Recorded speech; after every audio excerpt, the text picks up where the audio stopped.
everyone, and welcome to the book corner the book room of Project Story Art, where we discuss art, the artists behind it, and the how and why they made it.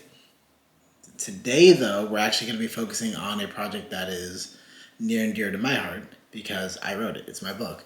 So, I wanted to introduce this one. This is a book I've been working on for 6 years, even though it's a little disingenuous to say working on 6 years because it wasn't like, I'm year 1 through year 6 of concentrated effort. It's more like I wrote it sometime within like 1 year and then, edited on and off a little bit throughout several years.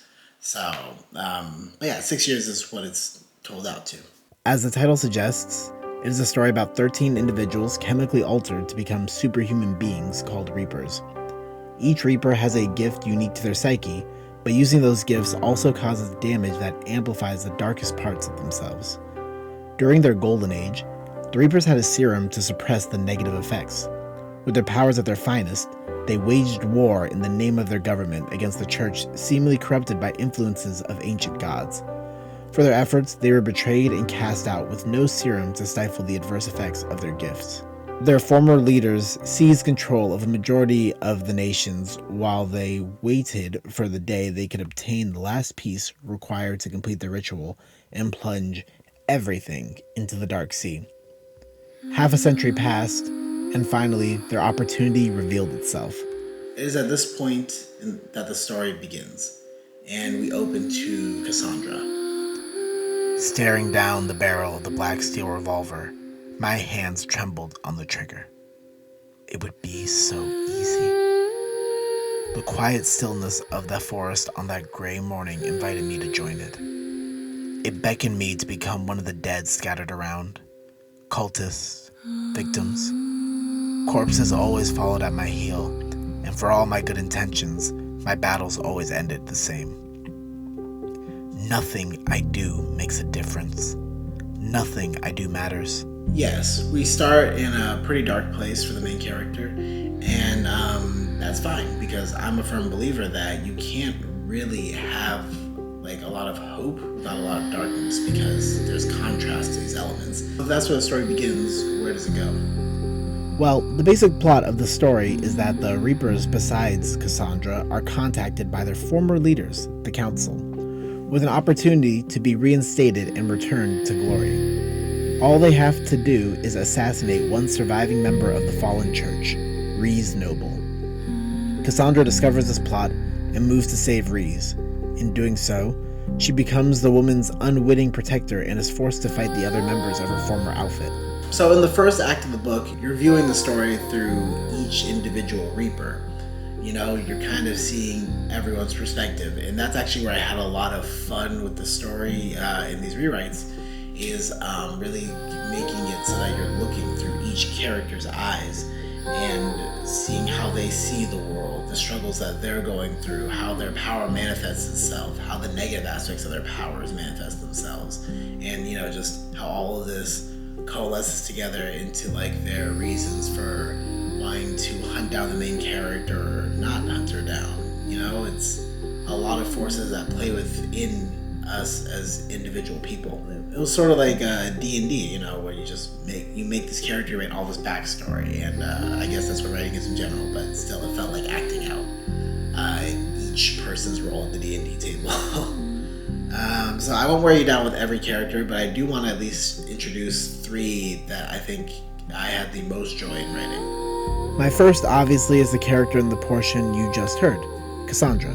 She is very focused, driven, and direct, but suffers from a good bout of depression and has become very accustomed to interacting with people that aren't there. These sorts of phantoms in her brain she accepts as simply a part of the way she views the world.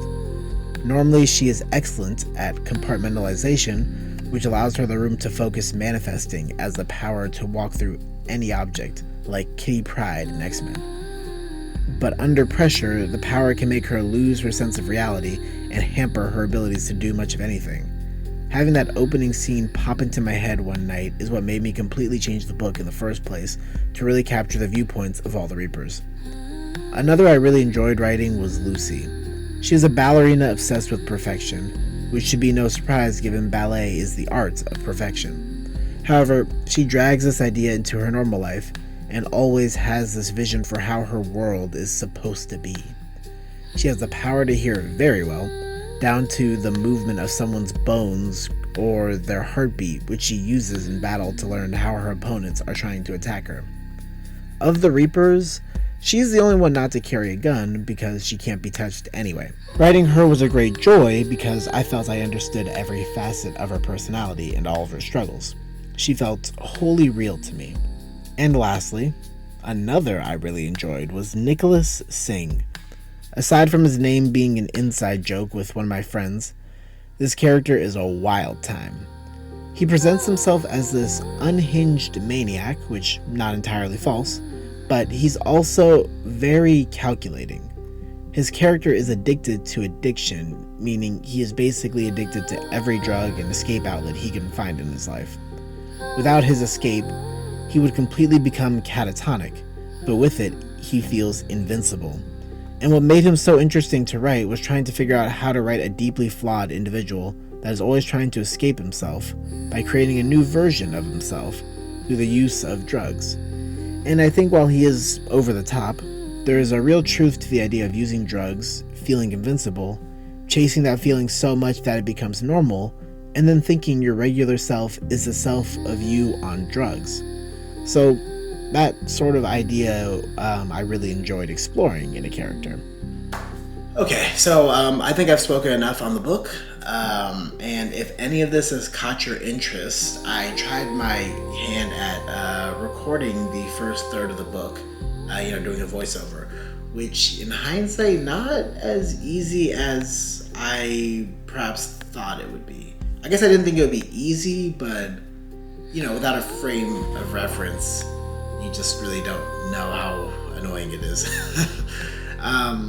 But, it gave me a great appreciation for voice actors. I already had one before, but I just got an even larger one.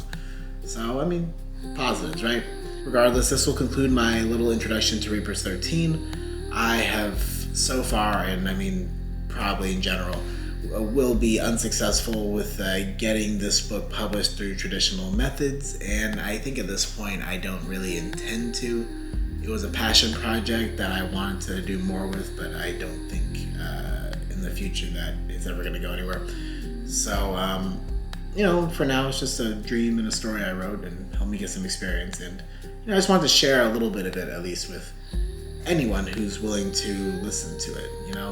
It's always hard to find anyone to read at all, and then specifically read, not unprofessional or non-professional work from people. And it's sort of nice when someone just listens to your work, reads it, whatever, sees it, even if it's only one person. And while writing's very personal to me, it's something I like to just kind of do. It's more of a compulsion. It's still nice to share with other people, even if they like it or not, I don't really care. It's just the act of sharing something to another person. There's a sort of connectedness in that. Because, I just personally think art is meant to be shared with the world, and we shouldn't let these gatekeepers, these industries, stop you from doing that. So, yeah, that's all I've got. Thanks for watching, and I'll see you next time.